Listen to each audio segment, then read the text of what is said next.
স্বামী স্ত্রী যতই ঝগড়া হোক না কেন এই 4টি কথা কখনো স্ত্রীকে বলবেন না, তাহলে আপনাকে আপনার স্ত্রী মন থেকে তুলে দেবে।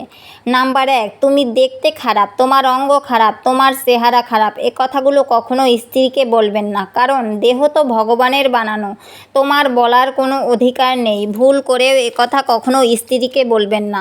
নাম্বার 2, কখনো বলবেন না তুমি আমার বাড়ি থেকে বেরিয়ে যাও। একটা কথা ভেবে দেখবেন, নিজের বাড়ি ছেড়ে এসেছে, নিজের বাবা মাকে ছেড়ে এসেছে তোমার বাড়িতে, তোমার বাড়ির মানুষগুলোকে আপন করে নিয়েছে, তাই কখনো বাড়ি থেকে বেরিয়ে যেতে বলবেন না, ভগবানও আপনাকে মাফ করবে না। নাম্বার 3, কখনো স্ত্রীকে তার বাবা মাকে খারাপ কথা বলবেন না, এটা খুবই মারাত্মক এবং ভয়ঙ্কর। নাম্বার 4, কখনো বলবেন না তোমাকে বিয়ে করে আমার সবচেয়ে বড় ভুল, তোমায় বিয়ে না করলে ভালো হতো। আসলে বিয়েটা তো ভগবানের দেওয়া, ভগবানের তৈরি, গুছিয়ে নেওয়ার দায়িত্ব তোমার নিজের।